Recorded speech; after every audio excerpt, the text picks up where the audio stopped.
सरस्वती व्यासं ततो जयमुदीरये। मूकं करोति वाचालं पंगुलं लङ्घयते यत्कृपातमहं वन्दे परमानन्दमाधवो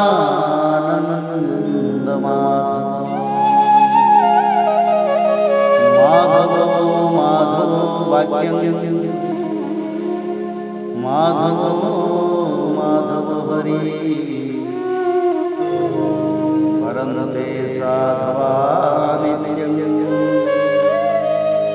सकलकार्येषु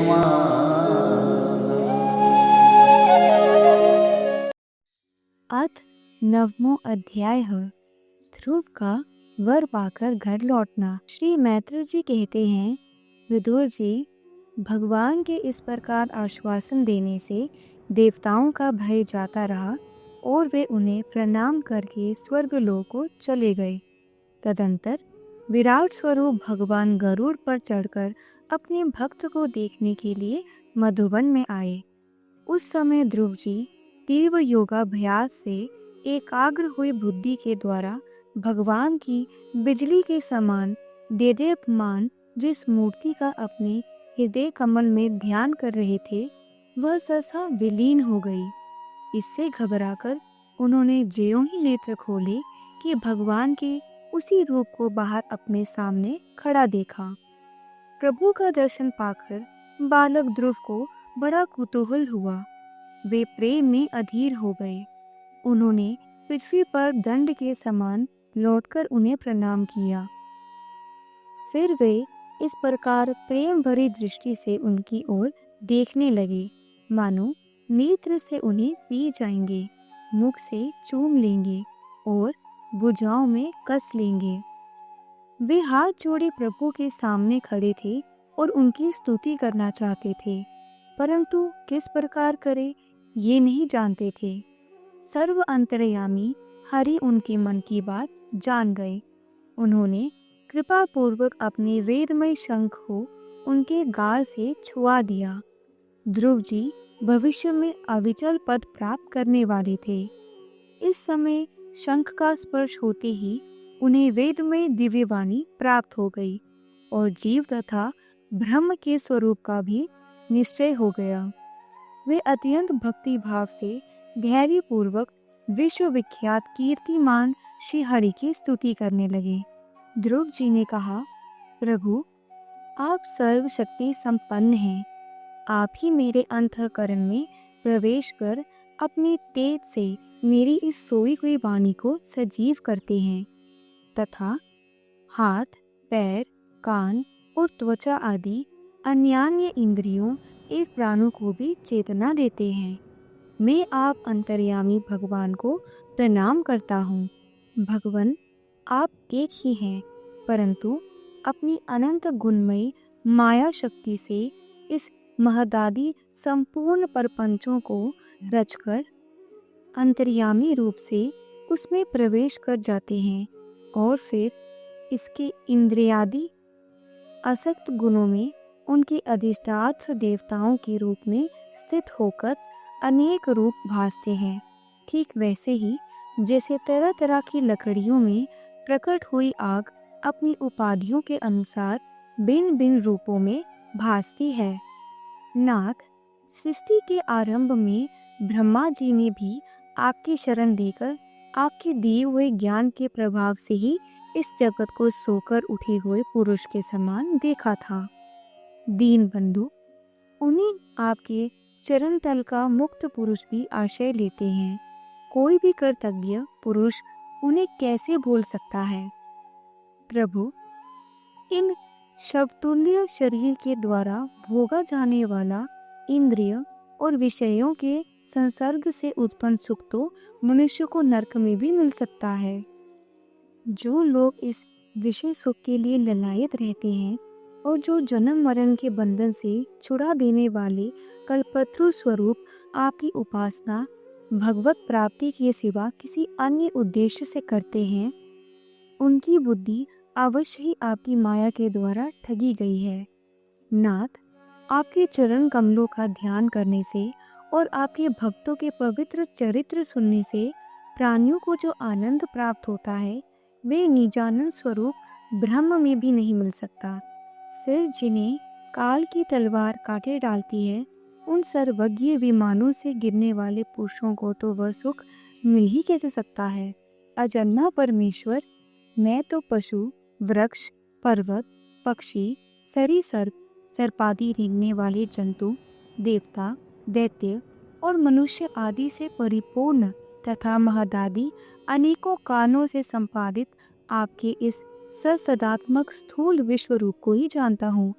इससे परे जो आपका परम स्वरूप है, जिसमें वाणी की गति नहीं है, उसका मुझे पता नहीं है।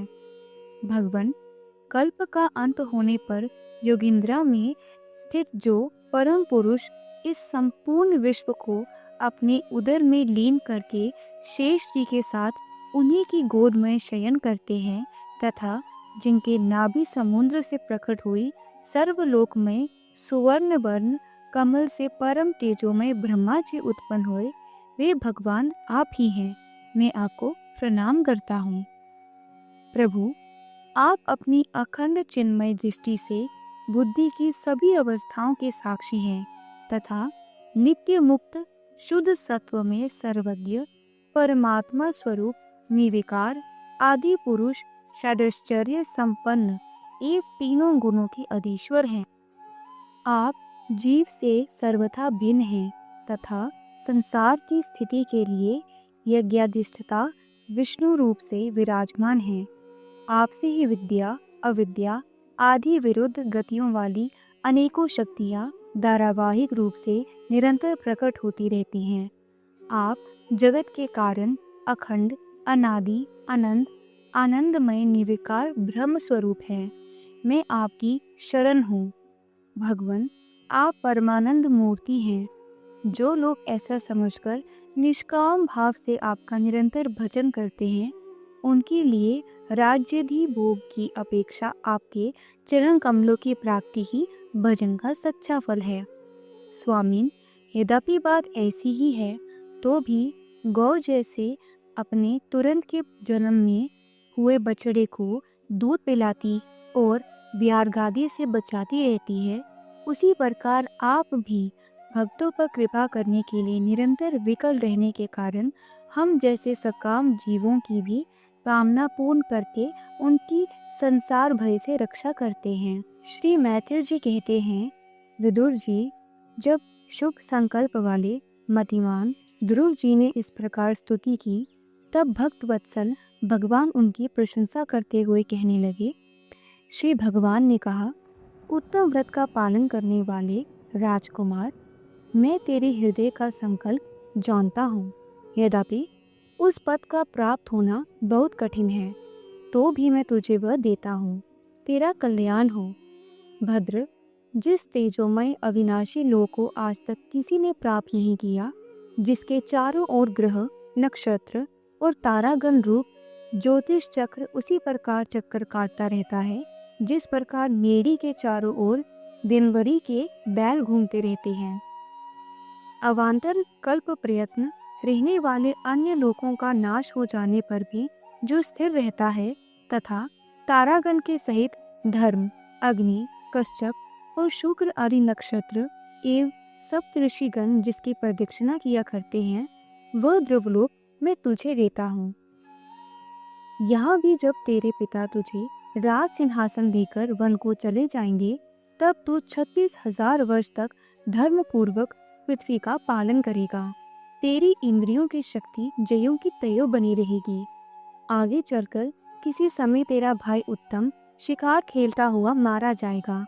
तब उसकी माता सुरुचि पुत्र प्रेम में पागल होकर उसे वन में खोजती हुई दावानल में प्रवेश कर जाएगी। यज्ञ मेरी प्रिय मूर्ति है। तू अनेकों बड़ी बड़ी दक्षिणाओं वाले यज्ञों के द्वारा मेरा यजन करेगा तथा यहाँ उत्तम उत्तम भोग भोगकर अंत में मेरा ही स्मरण करेगा। इससे तू अंत में संपूर्ण लोकों के वंदनीय और सप्त ऋषियों से भी ऊपर मेरे निज धाम को जाएगा। जहाँ पहुँच जाने पर फिर संसार में लौटकर नहीं आना होता है। श्री मैत्रेय जी कहते हैं, बालक ध्रुव से इस प्रकार पूजित हो और उसे अपना पद प्रदान कर भगवान श्री गरुड़ध्वज उसके देखते देखते अपने लोक को चले गए।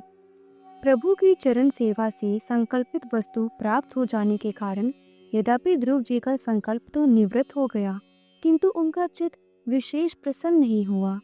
फिर वे अपने नगर को लौट गए। विदुर जी ने पूछा, ब्राह्मण, मायापति श्री हरि का परम पद तो अत्यंत दुर्लभ है और मिलता भी उनके चरण कमलों की उपासना से ही है। ध्रुव जी भी सारा सात का पूर्ण विवेक रखते थे, फिर एक ही जन्म में उस परम पद को पा लेने पर भी उन्होंने अपने को अकृतार्थ क्यों समझा? श्री मैत्रेय जी ने कहा, ध्रुव जी का हृदय अपनी सौतेली माता के वाग्बाणों से बिंद गया था तथा वर मांगने के समय भी उन्हें उनका स्मरण बना हुआ था। इसी से उन्होंने मुक्तिदाता श्री हरि से मुक्ति नहीं मांगी। अब जब भगवत दर्शन से वह मनोमालिन्य दूर हो गया तो उन्हें अपनी इस भूल के लिए पश्चाताप हुआ।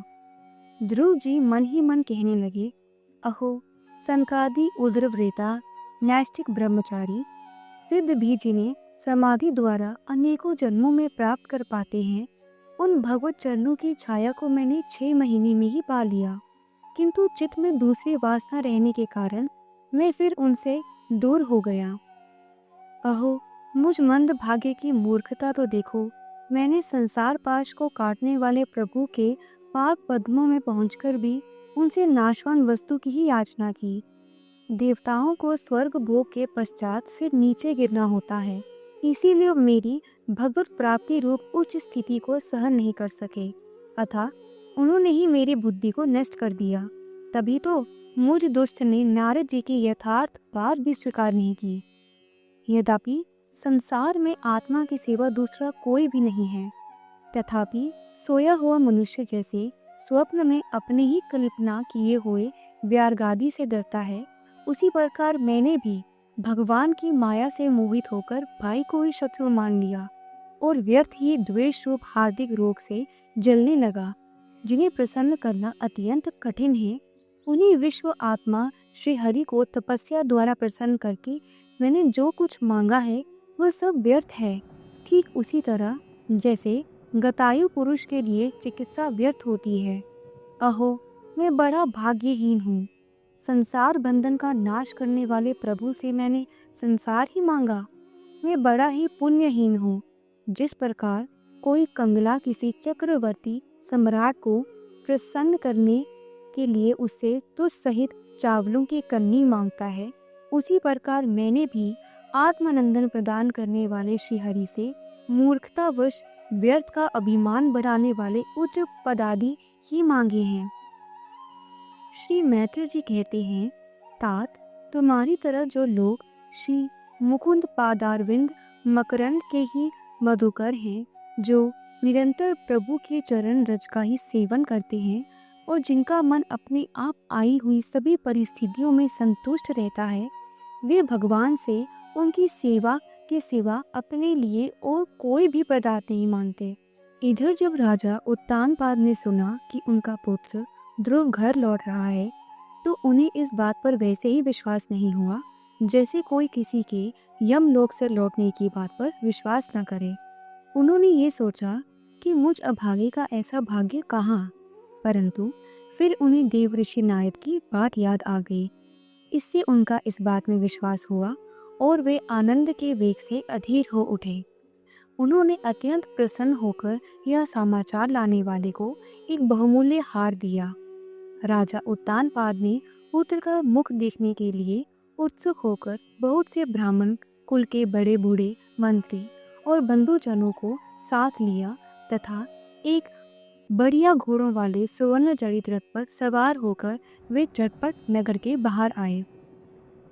उनके आगे आगे वेद ध्वनि होती जाती थी तथा शंख, द्वंद्वी एवं वंशी आदि अनेकों मांगलिक बाजे बजते जाते थे। उनकी दोनों रानियां सुनीति और सुरुचि भी सुवर्णमय आभूषणों से विभूषित हो राजकुमार उत्तम के साथ पालकियों पर चढ़ कर चल रही थी। ध्रुव जी उपवन के पास आ पहुंचे। उन्हें देखते ही महाराज उत्तानपाद तुरंत रथ से उतर पड़े। पुत्र को देखने के लिए वे बहुत दिनों से उत्कंठित हो रहे थे। उन्होंने झटपट आगे बढ़कर प्रेमातुर हो लंबी लंबी सांसें लेते हुए ध्रुव को भुजाओं में भर लिया। अब ये पहले के ध्रुव नहीं थे। प्रभु के परम पुनित पाद पद्मों का स्पर्श होने से इनके समस्त पाप बंधन कट गए थे। राजा उत्तानपाद की एक बहुत बड़ी कामना पूर्ण हो गई।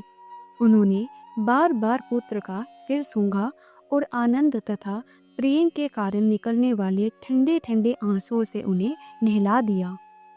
तदंतर सज्जनों में अग्रगण्य ध्रुव जी ने पिता के चरणों में प्रणाम किया और उनसे आशीर्वाद पाकर कुशल प्रसन्न आदि सम्मानित हो दोनों माताओं को प्रणाम किया। छोटी माता सुरुचि ने अपने चरणों पर झुके हुए बालक ध्रुव को उठाकर हृदय से लगा लिया और अश्रु गदगद वाणी से चिरंजीवी रहो ऐसा आशीर्वाद दिया। जिस प्रकार जल स्वयं ही नीचे की ओर बहने लगता है, उसी प्रकार मैत्री आदि गुणों के कारण जिस पर श्री भगवान प्रसन्न हो जाते हैं, उसके आगे सभी जीव झुक जाते हैं। इधर उत्तम और ध्रुव दोनों ही प्रेम से विहल होकर मिले। एक दूसरे के अंगों का स्पर्श पाकर उन दोनों के शरीरों में रोमांच हो आया तथा नेत्रों से बार बार आंसुओं की धारा बहने लगी। ध्रुव की माता सुनीति अपने प्राणों से भी प्यारे पुत्र को गले लगाकर सारा संताप भूल गई। उनके सुकुमार अंगों के स्पर्श से उसे बड़ा ही आनंद प्राप्त हुआ। वीरवर विदुर जी, वीर माता सुनीति के स्तन उसके नेत्रों से झरती हुए मंगलमय आनंद अश्रुओं से भीग गए और उनसे बार बार दूध बहने लगा। उस समय पूर्ववासी लोग उनकी प्रशंसा करते हुए कहने लगे, महारानी जी, आपका लाल बहुत दिनों से खोया हुआ था। सौभाग्यवश अब वह लौट आया। यह हम सबका दुख दूर करने वाला है। बहुत दिनों तक भूमंडल की रक्षा करेगा। आपने अवश्य ही शरणागत भय भंजन श्री हरि की उपासना की है। उनका निरंतर ध्यान करने वाले धीर पुरुष परम दुर्जय मृत्यु को भी जीत लेते हैं। विदुर जी, इस प्रकार जब सभी लोग ध्रुव के प्रति अपना लाड प्यार प्रकट कर रहे थे, उसी समय उनके भाई उत्तम के सहित हथनी पर चढ़ाकर महाराज उत्तानपाद ने बड़े हर्ष के साथ राजधानी में प्रवेश किया। उस समय सभी लोग उनके भाग्य की बढ़ाई कर रहे थे।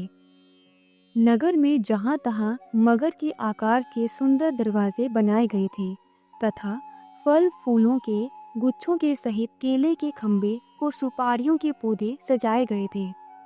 द्वार द्वार पर दीपक के सहित जल के कलश रखे हुए थे, जो आम के पत्तों, वस्त्रों, पुष्पमालाओं तथा मोती की लड़ियों से सुसज्जित थे। जिन अनेकों परकटों, फाटकों और महलों से नगरी सुशोभित थी, उन सबको स्वर्ण की सामग्रियों से सजाया गया था तथा उनके कुंगरे विमानों के शिखरों के समान चमक रहे थे। नगर के चौक, गलियां, अटारियों और सड़कों को झाड़ बुहार कर उन पर चंदन का छिड़काव किया गया था और जहाँ तहाँ खील, चावल, पुष्प, फल, जौ एवं अन्य मांगलिक उपहार सामग्रियां सजी रखी थी। ध्रुव जी राजमार्ग से जा रहे थे। उस समय जहाँ तहाँ नगर की शिलवती सुंदरियां उन्हें देखने को एकत्र हो रही थी। उन्होंने वात्सल्य भाव से अनेकों शुभ आशीर्वाद देते हुए उन पर सफेद सरसों, अक्षत, दही, जल, ध्रुवा, पुष्प और फलों की वर्षा की। इस प्रकार उनके मनोहर गीत सुनते हुए ध्रुव जी ने अपने पिता के महल में प्रवेश किया। वह श्रेष्ठ भवन महामूल्य मणियों की लड़ियों से सुसज्जित था। उसमें अपने पिताजी के लाड प्यार का सुख भोगते हुए वे उसी प्रकार आनंद पूर्वक रहने लगे जैसे स्वर्ग में देवता लोग रहते हैं। वहाँ दूध के फेन के समान सफेद और कोमल शय्याएं, हाथी दान के पलंग, सुनहरी कामदार पर्दे, बहुमूल्य आसन और बहुत सा सोने का सामान था। उसकी स्फटिक और महामरकत मणि की दीवारों में रत्नों की बनी हुई स्त्री मूर्तियों पर रखे हुए मणिमय दीपक जगमगा रहे थे। उस महल के चारों ओर अनेक जाति के दिव्य वृक्षों से सुशोभित उद्यान थे, जिनमें नर और मादा पक्षियों का कलरव तथा मतवाले भोरों का गुंजार होता रहता था। उन बगीचों में वैदुर्य मणि पुखराज की सीढ़ियों से सुशोभित बावलियां थी, जिनमें लाल, नीले और सफेद रंग के कमल खिलते रहते थे तथा हंस, कांडव, चकवा एवं सारस आदि पक्षी क्रीड़ा करते रहते थे। राजश्री उत्तानपाद ने अपने पुत्र के अति अद्भुत प्रभाव की बात देवऋषि नारद से पहले ही सुन रखी थी। अब उसी प्रत्यक्ष वैसा ही देखकर उनमें बड़ा आश्चर्य हुआ। फिर यह देखकर कि अब ध्रुव तरुण अवस्था को प्राप्त हो गए हैं, अमात्य वर्ग उन्हें आदर की दृष्टि से देखते हैं तथा प्रजा का भी उन पर अनुराग है, उन्होंने उन्हें निखिल भूमंडल के राज्य पर अभिषिक्त कर दिया और आप व्रत अवस्था आई जानकर आत्म स्वरूप का चिंतन करते हुए संसार से विरक्त होकर वन को चले गए। इति श्रीमद्भगवते महापुराणे पारमहंस्यं संहितायां चतुर्स्कंधे ध्रुव राज्याभिषेक वर्णनम नाम 9वां अध्यायः।